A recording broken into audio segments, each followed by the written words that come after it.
Hello world. Today I'm going to explain Whack-Back from Fantastic Mr. Fox. So, in the movie it's slightly explained by Owen Wilson's character, the coach, but today we have made it comprehensible, if you can call it comprehensible. So, the way it starts is, there's one team, we have labeled them the asterisks. They will be offense. One team, that will be the Star of David. They will be defense in this example. They will switch back and forth every 3 rounds. Every time the Empire is called Hotbox 3 times. Offense. On offense, you have the Whack-Batter. And you have 5 different Trig runners. On defense, you have 2 grabbers, a central tagger who also throws the flaming pine cone, 2 taggers out here, and an outside tagger. You also have Switzerland. They're neutral, they don't do anything. They catch it if there's a whiff. Switzerland doesn't do much. That's okay. We understand. They make chocolate.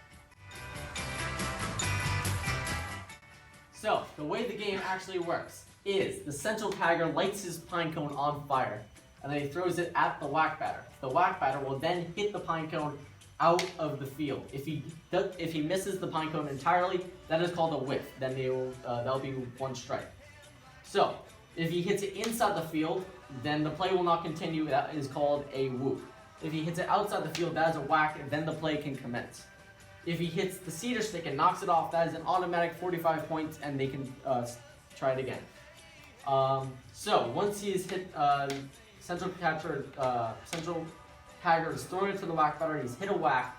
This Trig runner will go catch that flaming pine cone, pick it up, and run it to either this side or this side, whatever is easiest. I doubt it will be straight middle.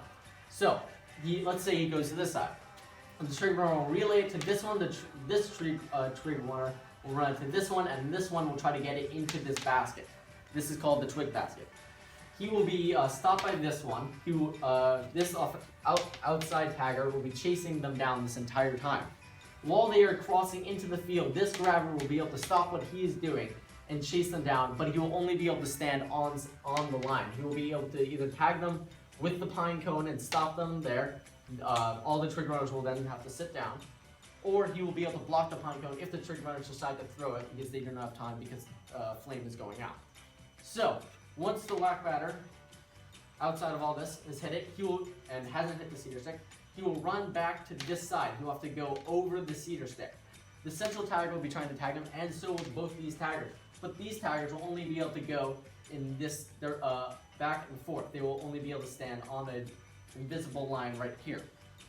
So the Whack-Batter will be able to run to here, jump over this, and then run back. If he runs there and back without getting tagged by either the central tagger or these 2 taggers, that'll be 27 score downs.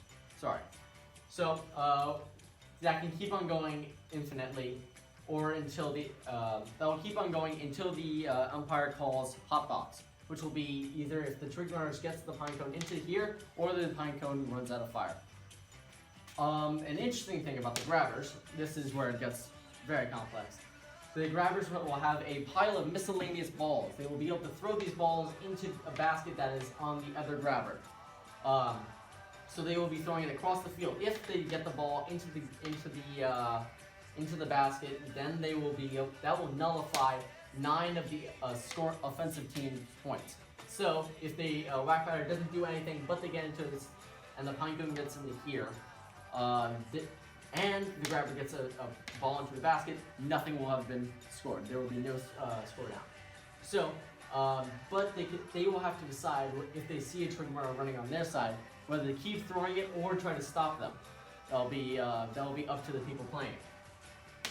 If the grabber gets a ball into either basket, doesn't matter which one, and the Trig runners are on one side. The Trig runners that are not being active, are not relaying it, they will be able to run over here and grab the ball that has been thrown in, thereby nullifying their nullification. But the Trig runners will not be able to do this until the ball gets in there, and they will have to spin in the meantime. They will just spin in circles until they see a ball enter that basket. Once they do, though, they can run over and grab this and then run back. The grabber will not be able to physically stop them. That's too much. So, that's about it. Oh, score down. So 45 score downs if you hit the cedar stick right off the hit. Not 27 points if you go there and back. That's every time you go there and back. And if you get the pine cone into here. But all the score downs are divided by 9. So 45 will only be 5 actual score downs. If you get the thing into the 9, that will be 9, but that will only be really 1 score down. If you get a, if you go there and back, that will be 27 points, but that will only be 3 score downs. On top of that, you have Switzerland. They're just the cap.